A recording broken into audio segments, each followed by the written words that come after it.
ونشهد أن سيدنا ومولانا محمدا عبده ورسوله أما بعد فأعوذ بالله من الشيطان الرجيم بسم الله الرحمن الرحيم قال الله تبارك وتعالى ألف لام را كتاب أنزلناه إليك لتخرج الناس من الظلمات إلى النور بإذن ربهم إلى صراط العزيز الحميد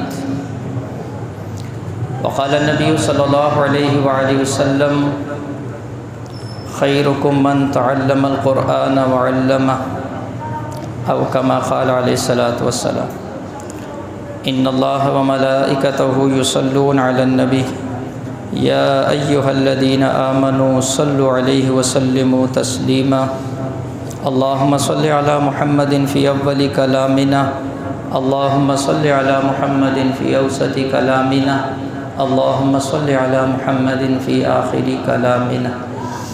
میرے دوستو بھائیو عزیزو، آج رمضان مبارک کی طاق رات اور تکمیل قرآن کی مجلس، ان بابرکت ساعت کے اندر، بابرکت جگہ کے اندر ہم سب کا یہاں پر اکٹھا ہونا خالص رب تعالیٰ کی رضا کے لیے ہے کہ اللہ ہم سے راضی ہو جائے۔ آج سب سے پہلے میں مبارکباد پیش کروں گا حضرت مولانا حافظ محب اللہ صاحب کہ انہوں نے قرآن کریم 20 رکعت مسنون تراویح کے اندر آپ کے سامنے قرآن کو سنایا، اور یہاں ان کے پیچھے تراویح پڑھنے والے جنہوں نے استقامت اور ہمت حوصلے کے ساتھ قرآن کریم کو سنا، دونوں مبارکباد کے مستحق ہیں۔ آپ یقین جانیے کہ یہ مشکل ترین کاموں میں سے ہے، مصلی پر کھڑے ہو کر قرآن کریم سنانا۔ یہ سنانے والے کو ہی پتہ لگتا ہے کہ یہ کتنا مشکل ہے، اور اس وقت کیا تاثرات ہوتے ہیں۔ اس لیے یہ رب تعالیٰ کی توفیق اور احسان اور اللہ کا فضل ہوتا ہے، اللہ جس پر کر دے۔ تو آج کی یہ محفل اور مجلس بڑی بابرکت اس حوالے سے بھی ہے کہ حدیث کے اندر آتا ہے، اللہ کے نبی صلی اللہ علیہ وآلہ وسلم نے فرمایا کہ جب قرآن کریم مکمل ہوتا ہے تو اس وقت جب دعا مانگی جاتی ہے تو رب تعالیٰ بھی ان دعاؤں کو قبولیت کا شرف عطا فرماتے ہیں۔ تو انشاءاللہ جب تک دعا نہیں ہو جاتی، ہم سب بات کو توجہ سے سنیں گے، زیادہ لمبی بات نہیں ہوگی، زیادہ سے زیادہ 20 یا 25 منٹ بات ہوگی، اور انشاءاللہ امید ہے اور اللہ سے مانگ کر آیا ہوں کہ جو توجہ سے سنے گا اس کو فائدہ بھی ہوگا، اور جو عمل کی نیت سے سنے گا اللہ اس کو عمل کی بھی توفیق دے گا۔ آپ کے سامنے سورہ ابراہیم کی ابتدائی آیت تلاوت کی ہے۔ میں مختصراً ان آیات کی تشریح حضرت مفتی شفیع صاحب رحمہ اللہ اور صوفی عبدالحمید سواتی رحمہ اللہ، معارف القرآن اور معالم العرفان، ان دو نے جو اس کی تشریح عرض کی ہے وہ آپ کے سامنے عرض کرنی ہے۔ ان آیات کے اندر اللہ نے قرآن اور صاحب قرآن دونوں کی شان کو بیان کیا ہے۔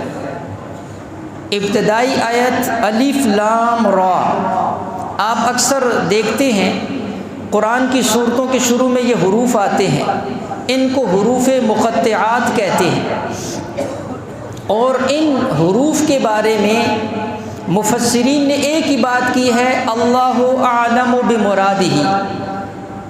ان حروف کا اصل مطلب مقصد کیا ہے یہ اللہ کو پتہ ہے۔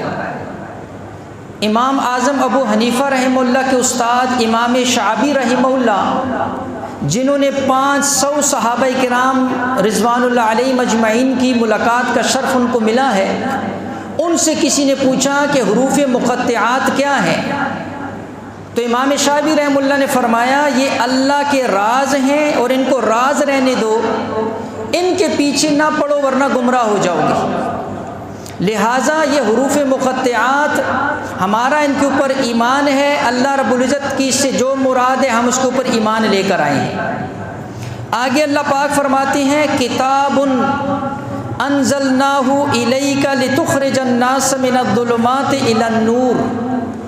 کتاب، عربی گرامر سمجھنے والے سمجھتے ہیں کتاب یہاں لفظ نکرہ ہے، اور عربی گرامر کے اندر جب یہ نکرہ لفظ استعمال ہوتا ہے کسی چیز کی عظمت کو بتانے کے لیے، اللہ پاک فرما رہے ہیں ھذا کتاب، یہ جو کتاب ہے یعنی قرآن کریم عظیم الشان ہے۔ کیوں؟ انزلناہ، میں نے اس کو اتارا ہے۔ تو اس کتاب کا اتارنے والا کون؟ اللہ۔ اب اللہ خود عظیم ہے، اللہ خود عظمت والا ہے، اللہ خود عیب سے پاک ہے، تو اللہ کا اتاری ہوئی کتاب وہ بھی عظیم، وہ بھی عظمت والی اور وہ بھی عیب سے پاک ہے۔ اور فرمایا الیکا، میں نے اتارا تیری طرف اتارا۔ الیکا خطاب امام الانبیاء محمد مصطفیٰ صلی اللہ علیہ وآلہ وسلم کی ذات عالی کو ہے۔ اتارنے والا اللہ ہے، اور جس ذات کے اوپر اتر رہا ہے وہ رسول اللہ صلی اللہ علیہ وآلہ وسلم کی ذات ہے۔ تو یہاں پر علماء نے لکھا کتاب کی بھی عظمت آ گئی اور صاحب کتاب کی بھی عظمت آ گئی۔ اتارا اللہ نے ہے اور جس پر اتارا ہے وہ رسول اللہ صلی اللہ علیہ وآلہ وسلم کی ذات عالی ہے۔ اور کتنا عظیم و شان ہے، اللہ دوسری جگہ ارشاد فرماتے ہیں لو انزلنا هذا القرآن على جبل لرأيته خاشعا متصدعا من خشیۃ اللہ۔ فرمایا اگر کسی پہاڑ کے اوپر اتار دیتا تو وہ بھی اس کے ڈر سے خوف سے ریزہ ریزہ ہو جاتی، نہیں برداشت کر سکتی تھی۔ لیکن اللہ پاک کا فضل، اللہ کا احسان اور حضور صلی اللہ علیہ وآلہ وسلم کی برکت سے اللہ پاک نے اس قرآن کو اس امت کے لیے، بچے کے لیے، بوڑھے کے لیے، جوان کے لیے، مرد کے لیے، عورت کے لیے، سب کے لیے اللہ پاک نے اس کو اٹھانا آسان کر دی۔ 7 سال سے لے کر 70 سال تک کا حافظ موجود، بچیاں موجود، بچے موجود، ہر سال لاکھوں بچے اور بچیاں اس قرآن کو اپنی سینے کے اندر محفوظ کرتے ہیں۔ یہ اللہ کا فضل ہے، یہ اللہ کا احسان ہے، اور یہ اللہ نے آسان فرما دیا، اور یہ حضور صلی اللہ علیہ وآلہ وسلم کی برکت سے یہ آسان فرمایا۔ آگے اللہ پاک فرماتے ہیں قرآن کا مقصد سمجھنا ہے لتخرج الناس من الظلمات الی النور۔ اللہ پاک فرماتے ہیں اس قرآن کو میں نے آپ کی طرف کیوں اتارا ہے؟ تاکہ تو لوگوں کو نکالے۔ الناس کا لفظ ہے، ناس کہتے ہیں انسان کو، اس میں اولین اور آخرین سب شامل ہیں، جو حضور کے دور میں تھے اور جو قیامت کی صبح تک آئیں گے وہ سارے اس کے اندر شامل ہیں۔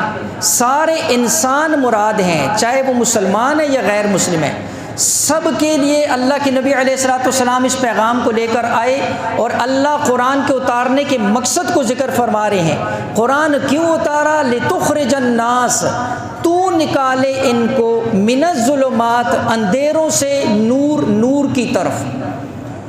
اب یہاں پر سوال جو میرے اہم چیز میں نے عرض کرنی ہے، آپ کو پتہ ہے میں ہر دفعہ ایسی مجلس کے اندر یہی عرض کرتا رہتا ہوں کہ ہم اور آپ کسی فتنی کا شکار نہ ہوں۔ میں اپنے بیانات کے اندر بھی یہ بات کہا کرتا ہوں کہ ہم اور آپ ہر ایک کو سن کر رائے نہ قائم کر لیا کریں، کسی کو سن کر فوراً جو ہے اس کے عقیدے کو نہ اپنا لیا کریں۔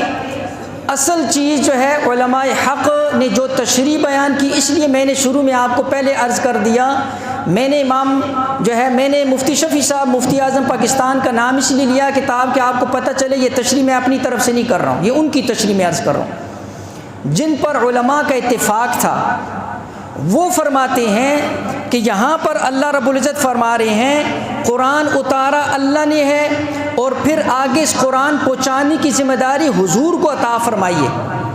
اس لیے قرآن کے ساتھ رسول اللہ صلی اللہ علیہ وسلم کی احادیث ساتھ جوڑنی پڑیں گی، قرآن کے ساتھ حضور صلی اللہ علیہ وسلم کی سنت کو جوڑنا پڑے گا، ورنہ قرآن سمجھ کے اندر نہیں آئے گا۔ ابھی قریب کے اندر ایک فتنہ جو ہمارے خاص کر جو ہے نا جی پٹھانوں کے اندر، اور اس فتنے کے جو ہے نا جی اثرات لوگوں کے اندر آہستہ آہستہ سرایت کر گئے، لوگوں کے ذہن کے اندر یہ بات ڈالنی شروع کر دی کہ بس قرآن اصل ہے، اس کے بعد احادیث سنت حضور علیہ الصلوۃ والسلام کا طریقہ، اس کا جو ہے نا جی آہستہ آہستہ انکار کرنا شروع کر دی۔ یہ آپ کے سامنے آیت پڑھی ہے، اس آیت کا ترجمہ آپ کسی جگہ بھی دیکھ لو، اللہ پاک فرماتے ہیں لِتُخْرِجَ النَّاسَ مِنَ الظُّلُمَاتِ إِلَى النُّورِ، کہ تو ان کو نکالے گا لوگوں کو ظلمات سے نور کی طرف۔ ظلمات کس کو کہتے ہیں؟ ظلمات ظلمتن کی جمع ہے، تاریکی کو کہتے ہیں، لیکن یہاں اس کا مراد اندھیرا نہیں ہے، یہاں اس سے مراد کفر ہے، شرک ہے، بدعت ہے، گناہ ہے۔ اس لیے کہ علماء نے لکھا ہر کفر، ہر شرک، ہر گناہ، ہر بدعت یہ ایک اندھیرے اور تاریکی کی مانند ہے۔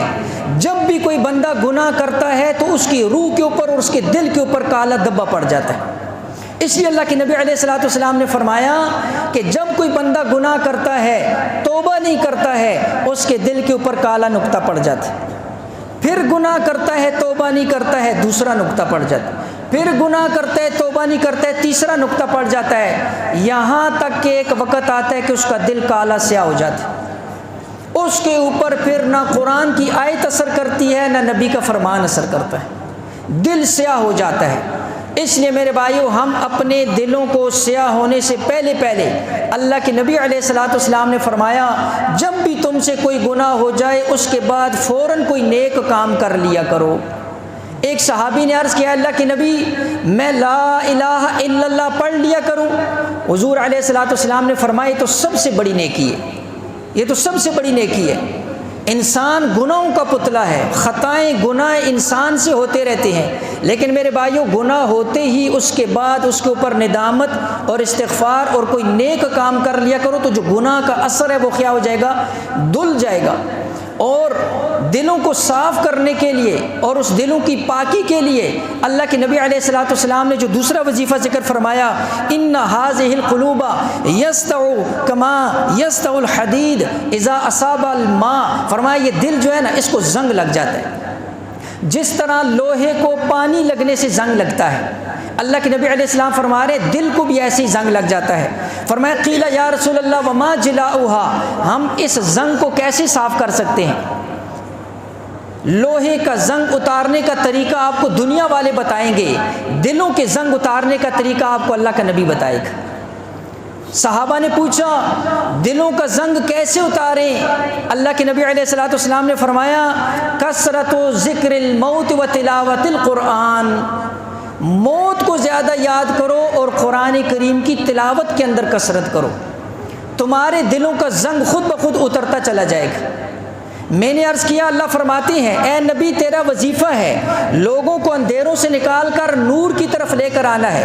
میں نے عرض کیا اندھیرے جو مراد یہاں پر کفر اور شرک ہیں، ظلمات مفسرین نے لکھا یہاں پر جمع ہے، جمع واحد نہیں، ظلمات یعنی اندھیرے۔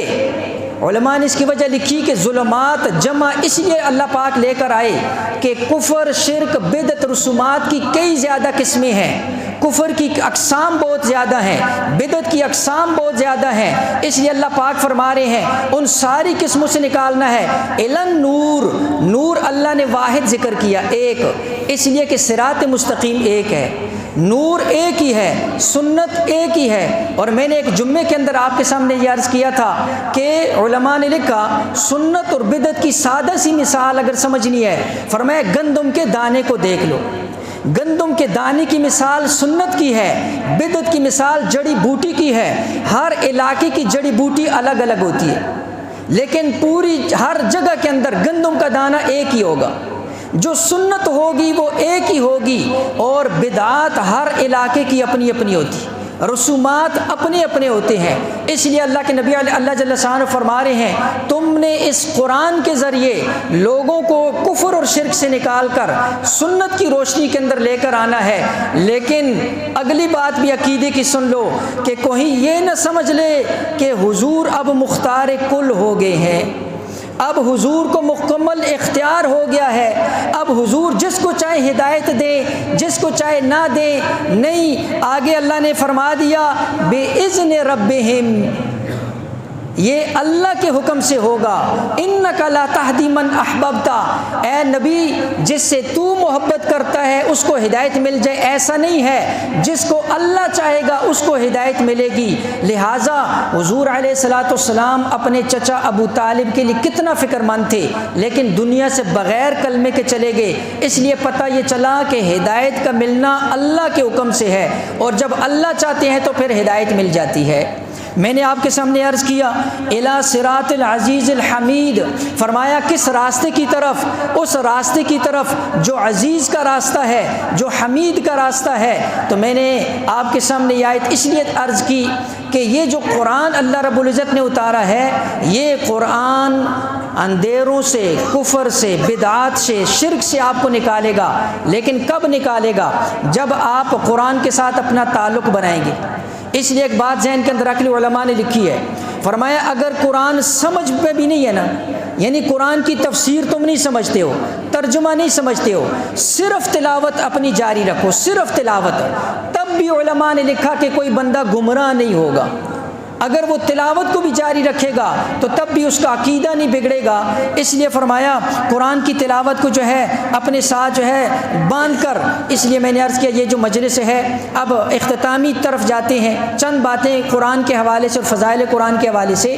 سب سے پہلے اس مجلس کی اہمیت ذہن کے اندر رکھو، حمید الاعرج بہت بڑے جو ہے نا جو محدث گزرے ہیں، ان کا یہ قول ہے من قرأ القرآن ثم دعا امن علی دعائه 4,000 ملائکہ، فرمایا جب کوئی بندہ قرآن پڑھتا ہے، جیسے یہاں پر قرآن مکمل بھی ہوا، پھر اس کے بعد 2 دفعہ تلاوت بھی ہوئی، اب اس کے بعد وہ فرماتے ہیں کہ جب کوئی بندہ اس کے بعد قرآن پڑھنے کے بعد دعا کے لیے ہاتھ اٹھاتا ہے، 4,000 فرشتے اس کی دعا کے اوپر آمین کہتے ہیں۔ اور آپ خود اندازہ کرو، فرشتہ معصوم ہوتا ہے اور فرشتے کی دعا اللہ قبول کرتا ہے۔ اس لیے میں نے عرض کیا کہ یہ آج کی جو مجلس ہے یہ دعاؤں کی قبولیت کی مجلس ہے۔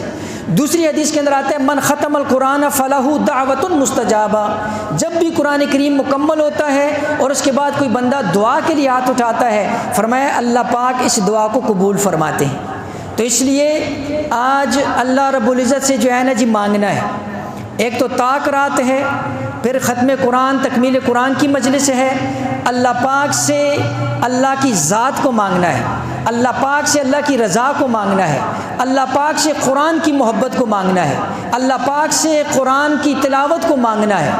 اس لیے کہ اللہ پاک نے اس امت کے اندر ایسے ایسے لوگ پیدا فرما دیے، ان کے دل میں اللہ نے قرآن کی ایسی محبت پیدا فرما دی۔ امام ابو بکر ربیع بن حراش کے بارے میں آتا ہے، ربیع بن حراش امام بخاری کی سند کے اندر راویوں کے اندر میں سے ایک راوی ہیں، بہت بڑے امام گزرے ہیں۔ فرمایا بیٹھے ہوئے ہیں، نزع کا عالم طاری ہے اور بہن پاس بیٹھی ہوئی ہے، رو رہی ہیں۔ انہوں نے پوچھا لما تبکین، اے میری بہن کس وجہ سے رو رہی ہو؟ فرمایا اب کی علیک، میں تمہارے اوپر رو رہی ہوں۔ کیوں رو رہی ہو؟ کہا تیرا آخرت کا سفر شروع ہونے والا ہے، اب آخرت کی منازل شروع ہونے والی ہیں، اب کیا بنے گا؟ تو امام ربیع بن حراش رحمہ اللہ نے فرمایا ان کنت تبکین، اگر تو روتی ہے، فرمایا بکیتا، فرمایا کہ تو اپنے اوپر علی نفسک، تو اپنے باقیاً علی نفسک، تو اپنے اوپر رو، میرے اوپر نہ رو۔ کیوں؟ فرمایا فقد بکیت منذ لهذا اليوم 60 سنہ، فرمایا اس دن کے لیے میں 60 سال تک اللہ کے سامنے روتا رہا ہوں، اس دن کے لیے میں اللہ کے سامنے 60 سال تک روتا رہا ہوں۔ اب میرے رونے کے دن ختم ہو رہے ہیں، اب میرے ہنسنے کے دن شروع ہو رہے ہیں۔ اور فرمایا اس کی وجہ یہ ہے کہ یہ جو جس کمرے کے اندر تو بیٹھی ہوئی ہے، اس کمرے کے اس کونے کی طرف امام ربیع بن حراش رحمہ اللہ نے اشارہ کر کے فرمایا اس کونے کے اندر میں نے 4000 مرتبہ جو ہے قرآن کریم کا ختم فرمایا ہے، 4000 مرتبہ۔ میں نے عرض کیا اس امت کے اندر اللہ پاک نے ایسے تلاوت کرنے والے جن کے دلوں کے اندر اللہ پاک نے جو ہے تلاوت کا شوق پیدا کرا، اس لیے میں نے عرض کیا آج مانگو اللہ سے کہ اللہ مجھے اور آپ کو بھی جو ہے اس قرآن کی محبت، تعلق اولادوں کے اندر، نسلوں کے اندر اللہ پاک جو ہے نا جی ہمارے علماء اور حفاظ پیدا فرما دے، اللہ اس صدقے کو جاری فرما دے، اللہ پاک ہمارے بعد آنے والوں کو ایسے پیدا آ جائیں، ایسے ہمارے جو ہے نسلوں کے اندر پیدا ہو جائیں، ہم اور آپ اپنی قبروں کے اندر ہوں اور ان کی طرف سے جو ہے نا جی یہ قرآن اور یہ احادیث، یہ درس، کتنی بڑی خوشی کی بات ہو، کتنی بڑی عزت کی بات ہے کہ آپ کا بیٹا مصلی رسول کے اوپر ہو، آپ کا بیٹا ممبر رسول کے اوپر ہو، آپ کا بیٹا قرآن پڑھ کر سنا رہا ہو، آپ کا بیٹا قرآن پڑھا رہا ہو، آپ کا بیٹا حدیث پڑھ رہا ہو، آپ کا بیٹا حدیث کا درس دے رہا ہو۔ اللہ کی قسم دنیا کے اندر اس سے بڑی عزت کی اور کوئی چیز نہیں ہے۔ دنیا والے اس کو عزت سمجھتے ہیں، کہتے ہیں فلاں آیا، لوگ کھڑے ہو گئے، سلوٹ مارنا شروع کر دیا اور سلوٹ اور لائنیں لگ گئی، ہٹو بچوں کے شور ہو گئے۔ علماء نے بڑی سادہ سی مثال سے سمجھایا، فرمایا یہ مجلس لگی ہوئی ہے، خدا نہ خواستہ ادھر سے ایک سانپ گر جائے، سانپ، تو سارے کے سارے کیا ہو جائیں گے؟ فوراً کھڑے ہو جائیں گے۔ اب یہ جو کھڑے ہوئے ہیں یہ سانپ کی عزت کے لیے نہیں کھڑے ہوئے، یہ اس سانپ کے شر سے بچنے کے لیے کھڑے ہوئے ہیں۔ اس لیے یہ جو دنیا والوں کے لیے لوگ کھڑے ہوتے ہیں یہ ان کی عزت کے لیے نہیں کھڑے ہوتے، یہ ان کے شر سے بچنے کے لیے کھڑے ہوتے ہیں۔ عزت تو اللہ نے دین والوں کو عطا فرما دی۔ امام عبداللہ ابن مبارک رحمہ اللہ، امام ابو حنیفہ رحمۃ اللہ علیہ کے استاد ہیں، فرمایا رکہ اس زمانے کے اندر جو ہے وقت کے اندر ایک شہر ہے، ہارون رشید کا دور ہے، یہ خراسان سے چلے رکہ شہر کے اندر داخل ہوئے۔ جب لوگوں کو پتہ چلا کہ عبداللہ ابن مبارک رحمہ اللہ آ رہے ہیں تو وہاں پر لوگوں نے استقبال کے لیے 30,000 کا مجمع جو ہے نا جی استقبال کے لیے اکٹھا ہوا۔ تو ہارون رشید کی جو بیوی تھی زبیدہ خاتون، ظاہری بات ہے 30,000 لوگ، گرد و غبار اٹھا، شور ہوا۔ اب وہ اپنے محل کے اوپر جاتی ہیں اور دیکھتی ہیں، خادمہ سے پوچھا اللہ خیر کرے کسی دشمن نے حملہ تو نہیں کر دیا؟ خادمہ نے بتایا نہیں، دشمن نے نہیں حملہ کیا، خراسان سے ایک محدث آیا ہے، عبداللہ ابن مبارک آیا ہے، لوگ اس کے استقبال کے لیے جو ہے نا جی جا رہے ہیں اور زیارت کے لیے جا رہے ہیں۔ تو کتاب میں لکھا ہوا زبیدہ خاتون نے وہاں پر فرمایا، ایک جملہ کہا، فرمایا اللہ کی قسم بادشاہ تو ہارون ہے لیکن حقیقی بادشاہ عبداللہ ہے، اس لیے کہ عبداللہ کی جو بادشاہت ہے وہ لوگوں کے دلوں کے اوپر ہے، اور ہارون رشید جو ہے وہ لوگوں کے اوپر بادشاہت کرتا ہے اپنے خوف اور دبدبے کی وجہ سے، اور عبداللہ لوگوں کے دلوں پر جو ہے حکومت کرتا ہے اپنی محبت کی وجہ سے۔ تو علماء نے لکھا عزت اللہ نے دین کے اندر رکھی ہوئی، عزت اللہ نے دین والوں کو دی ہوئی ہے، لہٰذا اصل عزت یہ ہے۔ تو میں نے عرض کیا اللہ پاک نے اس امت کے اندر ایسے ایسے لوگ پیدا فرما دیے، ان کے دلوں کے اندر جو ہے نا جو قرآن کی تلاوت کی محبت پیدا فرما دی۔ اسی طرح امام نووی رحمہ اللہ، یہ مسلم کے شارح ہیں امام نووی، انہوں نے امام ابو بکر بن عیاش رحمہ اللہ کے بارے کے اندر لکھا ہوا ہے، فرمایا کہ جب ان کی نزع کا عالم آیا تو ان کی بیوی ان کے سرانے بیٹھ کر رو رہی تھی، ان کی بیوی ان کے سرانے بیٹھ کر رو رہی تھی۔ تو انہوں نے کہا کہ پگلی کیوں روتی ہو؟ کہا میں اس لیے رو رہی ہوں آپ کا آخرت کا سفر شروع ہو رہا ہے، اب آگے پتہ نہیں معاملات کیسے ہوں گے، سننا ذرا اس امت کے اندر کیسے کیسے لوگ گئے ہیں، ہم اور آپ بھی کل قیامت والے دن اللہ کے سامنے اللہ کے دربار میں حاضر ہوں گے اور کھڑے ہوں گے، اور وہاں پر ایسے ایسے لوگ اپنے عمل نامے لے کر آئیں گے۔ یقین کرو جب آدمی اس طرح کے حالات پڑتا ہے سر شرم سے جھک جاتا ہے، ہم نے اپنا وقت کتنا ضائع کر لیا۔ فرمایا امام ابو بکر بن عیاش رحمہ اللہ نے اپنی بیوی سے کہا رو نہیں، مجھے اللہ کی ذات سے یہ امید ہے، مجھے اللہ کی ذات سے یہ امید ہے کہ اللہ میرے ساتھ نرمی والا معاملہ فرمائے گا، اور اس کی وجہ یہ ہے کہ جس کمرے کے اندر تم بیٹھی ہوئی ہو 30 سال ہو گئے ہیں، 30 سال میں روزانہ یہاں پر قرآن کریم کا ایک ختم کرتا ہوں، 30 سال سے روزانہ۔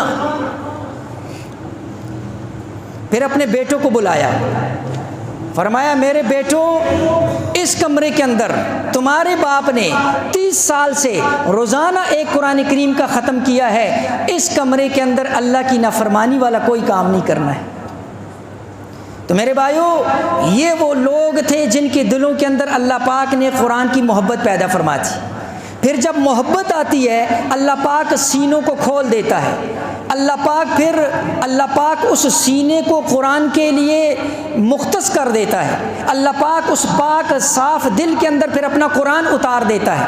اس امت کے اندر مختصراً عرض کرتا ہوں، ایسے ایسے لوگ آئے ہیں جن کو اللہ رب العزت نے قرآن کریم کی جو دولت عطا فرمائی، کس انداز کے اندر اللہ پاک نے ان کو یہ دولت عطا فرمائی۔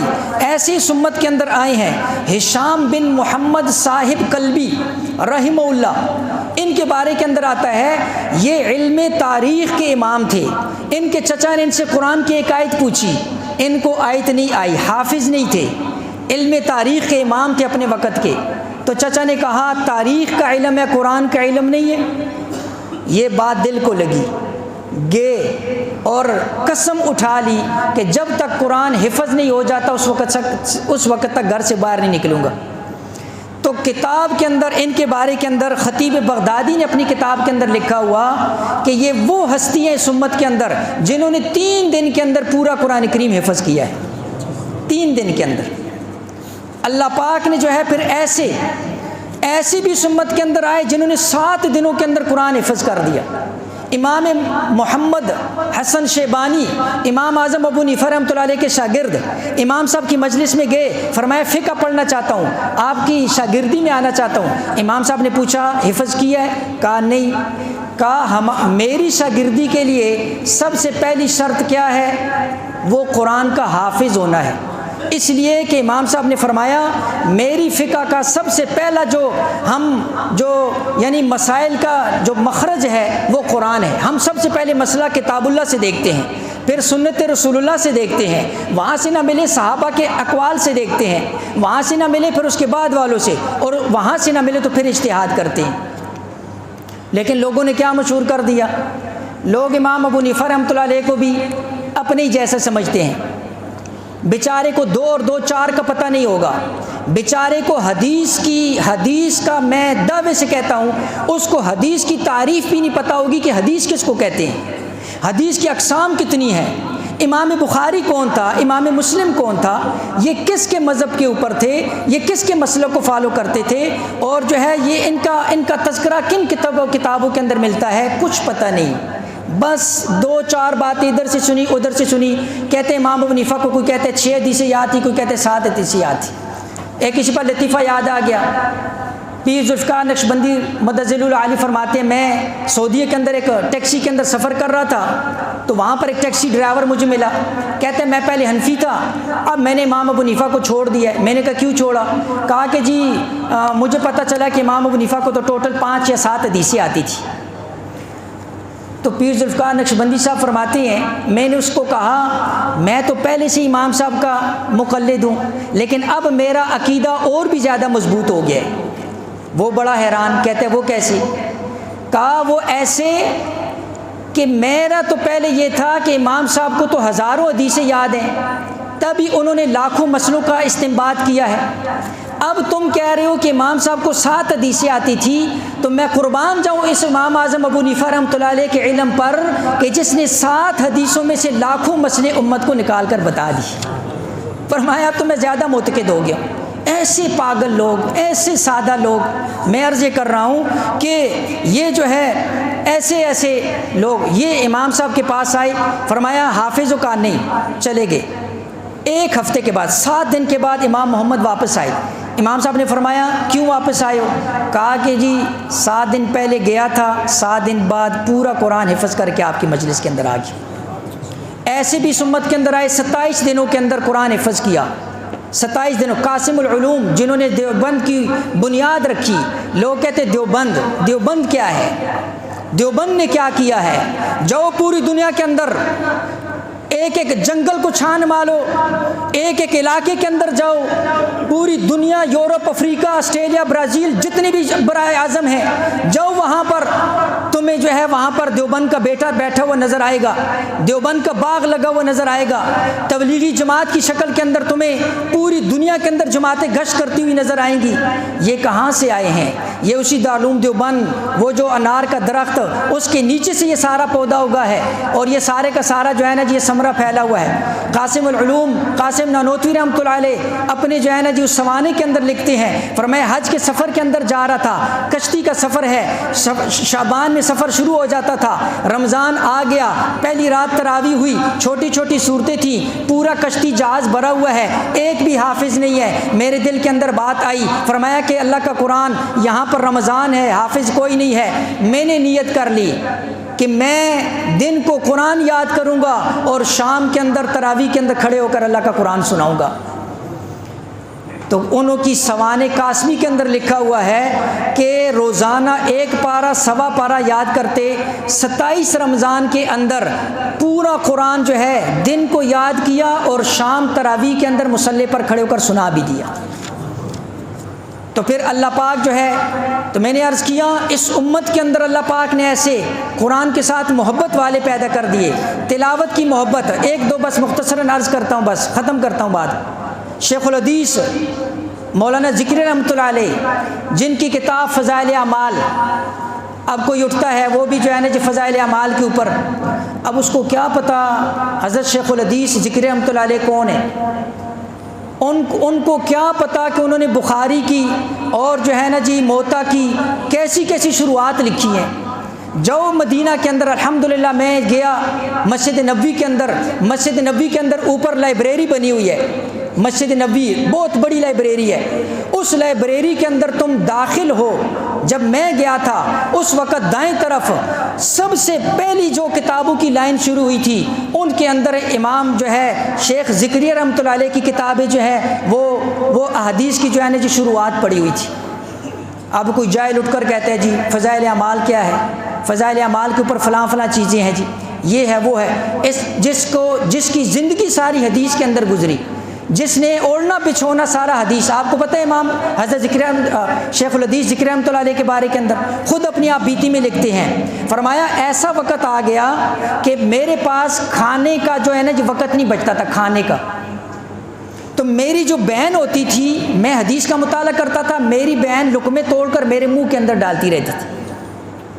پھر جب بہن فوت ہو گئی تو پھر اتنا کسی نے ناز نخرے اٹھائے ہی نہیں، تو کبھی کھا لیا کبھی نہ کھایا، اس طرح زندگی گزاری حضرت شیخ الحدیث رحمۃ اللہ علیہ۔ تو یہ اپنی آپ بیتی کے اندر اور اکابر کے رمضان کتاب کے اندر لکھتے ہیں کہ ان کی جو دادی تھی، عورت دادی حافظ قرآن تھی، رمضان کے اندر روزانہ 1 قرآن پڑھتی تھی اور 10 سپارے اوپر مزید پڑھتی تھی، روزانہ 40 پارے روزانہ وہ تلاوت کیا کرتی تھی، 1 قرآن اور 10 پارے۔ پھر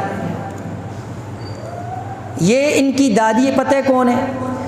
یہ مولانا الیاس رحمۃ اللہ علیہ کی والدہ ہے، اس لیے کہ یہ مولانا الیاس رحمۃ اللہ علیہ کے بھتیجے ہیں، مولانا یحییٰ رحمۃ اللہ علیہ کے بیٹے ہیں، مولانا یحییٰ اور مولانا الیاس یہ 2 بھائی ہیں۔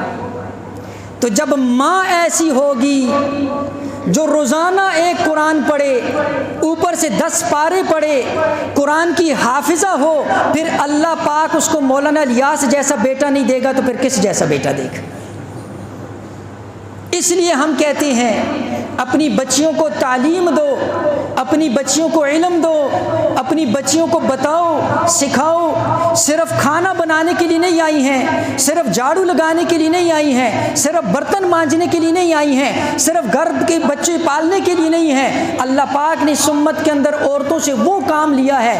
حفصہ بنت سیرین، امام ابن سیرین رحمہ اللہ کی جو ہے نا جی ہمشیرہ، کیسی عجیب ان کی جو ہے نا جی سوانح ہیں، ابھی وقت نہیں ہے۔ فرمایا روزانہ پوری زندگی کا ان کا معمول تھا، پوری زندگی انہوں نے پورا سال روزہ رکھتی تھی اور روزانہ 15 سپارے تلاوت کرتی تھی پوری زندگی۔ صرف جو 5 دن ہے نا سال کے جن میں روزہ رکھنا ممنوع ہے، ان 5 دنوں کے علاوہ پورا سال روزے سے رہتی تھی، اور روزانہ 15 سپارے وہ تلاوت کیا کرتی تھی۔ اللہ پاک نے اس امت کی عورتوں سے ایسا کام لیا ہے۔ تو میں نے عرض کیا کہ جب مائیں ایسی ہوں گی تو اللہ پاک اولادیں بھی ایسا دے گا، تو اس لیے اپنی بھی تربیت کرنی ہے۔ والدین انشاءاللہ جب اپنی تربیت کریں گے تو اللہ پاک ان کو اولادیں بھی پھر ایسے ہی دیں گے۔ اور انشاءاللہ نیت کر لیں کہ اگر بیٹوں میں سے نہیں ہے تو پوتوں میں سے، پوتیوں میں سے، اگلی جو ہے نا جو نسل آ رہی ہے اس میں سے کسی ایک کو انشاءاللہ اللہ کے اس دین کے لیے وقف کریں گے، اللہ کے اس قرآن کے لیے اس کو وقف کریں گے، اللہ کے اس علم دین کے لیے اس کو وقف کریں گے۔ انشاءاللہ آپ نیت کرو، دیکھو اللہ پاک جو ہے نا جی یہ سلسلہ جب جاری کرے گا، میں اور آپ قبروں کے اندر ہوں گے اور ان کی طرف سے جو ہے نا جی وہ ٹھنڈی ہوائیں نیک اعمال کی صورت میں مجھے اور آپ کو پہنچ رہی ہوں گی۔ نیت کرتے ہیں انشاءاللہ۔ اس لیے قرآن سے بھی محبت کرنی ہے اور اہل قرآن سے بھی محبت کرنی ہے۔ جہاں پر قرآن پڑھا جاتا ہے ان جگہوں سے بھی محبت کرنی ہے، جو قرآن پڑھانے والے ہیں ان سے بھی محبت کرنی ہے، ورنہ بہت خطرناک ایک بات جو اپنے بڑوں سے سنی ہے، جس کے دل میں علماء کا بغض ہوگا، جس کے دل میں علماء کا بغض ہوگا، اللہ پاک اس کی نسلوں میں سے بھی کسی عالم اور حافظ کو پیدا نہیں کرے گا، اور اگر عالم حافظ پیدا ہو بھی گیا تو اللہ اسے دین کا کام نہیں لے گا۔ یہ ہم نے اپنے بڑوں سے سنا ہو۔